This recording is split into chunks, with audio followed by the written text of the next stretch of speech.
दोस्तों, आज की हमारी कहानी का टाइटल है मेरे अजनबी हमसफ़र। वो ट्रेन के रिजर्वेशन के डिब्बे में बाथरूम की तरफ वाली सीट पर बैठी थी। उसके चेहरे से पता चल रहा था कि थोड़ी सी घबराहट है उसके दिल में कि कहीं टीटी ने आकर पकड़ लिया तो। कुछ देर तक तो पीछे पलट पलट कर टीटी के आने का इंतज़ार करती रही। शायद सोच रही थी कि थोड़े बहुत पैसे देकर कुछ निपटारा कर लेंगी। देखकर यही लग रहा था कि जनरल डब्बे में चढ़ नहीं पाई, इसलिए इसमें आकर बैठ गई। शायद ज़्यादा लंबा सफ़र भी नहीं करना होगा। सामान के नाम पर उसकी गोद में रखा एक छोटा सा बैग ही दिख रहा था। मैं बहुत देर तक कोशिश करता रहा पीछे से उसे देखने की कि शायद चेहरा सही से दिख पाए, लेकिन हर बार असफल ही रहा। फिर थोड़ी देर बाद वो भी खिड़की पर हाथ टिकाकर सो गई और मैं भी वापस से अपनी किताब पढ़ने में लग गया। लगभग 1 घंटे के बाद टीटी आया और उसे हिलाकर उठाया। कहाँ जाना है बेटा? अंकल, दिल्ली तक जाना है। टिकट है? नहीं अंकल, जनरल का है, लेकिन वहाँ चढ़ नहीं पाई, इसलिए इसमें बैठ गई। अच्छा, 300 रुपये का पेनाल्टी लगेगा। ओह अंकल, मेरे पास तो लेकिन 100 रुपये ही है। ये तो गलत बात है बेटा, पेनाल्टी तो भरनी पड़ेगी। सॉरी अंकल, मैं अगले स्टेशन पर जनरल में चली जाऊंगी। मेरे पास सच में पैसे नहीं हैं। कुछ परेशानी आ गई, इसलिए जल्दबाजी में घर से निकल आई और ज़्यादा पैसे रखना भूल गई। वो बोलते बोलते इतनी भावुक हो गई कि रोने लगी।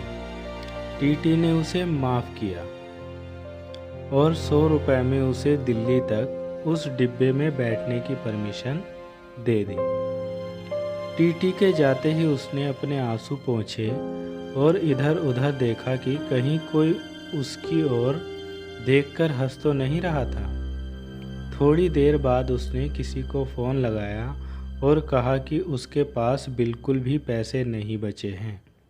दिल्ली स्टेशन पर कोई जुगाड़ करा के उसके लिए पैसे भिजवा दे, वरना वो समय पर गांव नहीं पहुंच पाएगी। मेरे मन में उथल पुथल हो रही थी। न जाने क्यों उसकी मासूमियत देखकर उसकी तरफ खिंचाव सा महसूस कर रहा था। दिल कर रहा था कि उसे पैसे दे दूं और कहूं कि तुम परेशान मत हो और रो मत, लेकिन एक अजनबी के लिए इस तरह की बात सोचना थोड़ा अजीब था। उसकी शक्ल से लग रहा था कि उसने कुछ खाया पिया भी नहीं है, शायद सुबह से, और अब तो उसके पास पैसे भी नहीं थे। बहुत देर तक उसे इस परेशानी में देखने के बाद मैं कुछ उपाय निकालने लगा जिससे मैं उसकी मदद कर सकूं और फ्लर्ट भी ना कहलाऊं। फिर मैंने एक पेपर पर नोट लिखा, बहुत देर से तुम्हें परेशान होते हुए देख रहा हूँ। जानता हूँ कि एक अजनबी हम उम्र लड़के का इस तरह तुम्हें नोट भेजना अजीब भी होगा और शायद तुम्हारी नज़र में मैं गलत भी, लेकिन तुम्हें इस तरह परेशान देखकर मुझे बेचैनी हो रही है, इसलिए यह 500 रुपये दे रहा हूँ। तुम्हें कोई एहसान न लगे, इसलिए मैं अपना एड्रेस भी लिख रहा हूँ। जब तुम्हें सही लगे मेरे एड्रेस पर पैसे वापस भेज सकती हो। वैसे मैं नहीं चाहूँगा कि तुम वापस करो। अजनबी हमसफ़र। एक चाय वाले के हाथों उसे वो नोट देने को कहा और चाय वाले को मना किया कि उसे ना बताए कि वो नोट मैंने उसे भेजा है।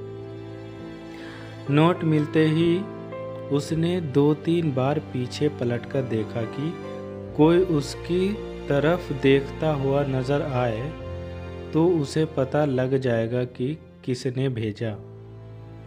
लेकिन मैं तो नोट भेजने के बाद ही मुंह पर चादर डालकर लेट गया था। थोड़ी देर बाद चादर का कोना हटाकर देखा तो उसके चेहरे पर मुस्कुराहट महसूस की। लगा जैसे कई सालों से इस एक मुस्कुराहट का इंतज़ार था। उसकी आंखों की चमक ने मेरा दिल उसके हाथों में जाकर थमा दिया। फिर चादर का कोना हटाकर हर थोड़ी देर में उसे देखकर जैसे सांस ले रहा था मैं। पता ही नहीं चला कब आंख लग गई। जब आंख खुली तो वो वहाँ नहीं थी। ट्रेन दिल्ली स्टेशन पर ही रुकी थी और उस सीट पर एक छोटा सा नोट रखा था। मैं झटपट मेरी सीट से उतरकर उसे उठा लिया और उस पर लिखा था, थैंक यू मेरे अजनबी हमसफ़र, आपका ये एहसान मैं ज़िंदगी भर नहीं भूलूंगी। मेरी माँ आज मुझे छोड़कर चली गई है।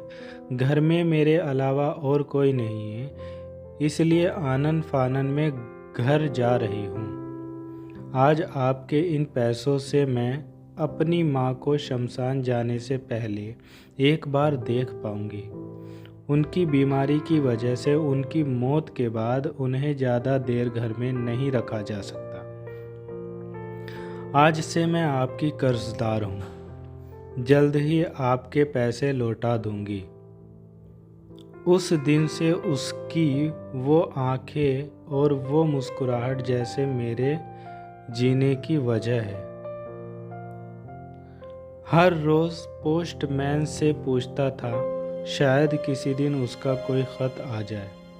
आज 1 साल बाद एक ख़त मिला, आपका कर्ज अदा करना चाहती हूँ, लेकिन ख़त के ज़रिए नहीं, आपसे मिलकर।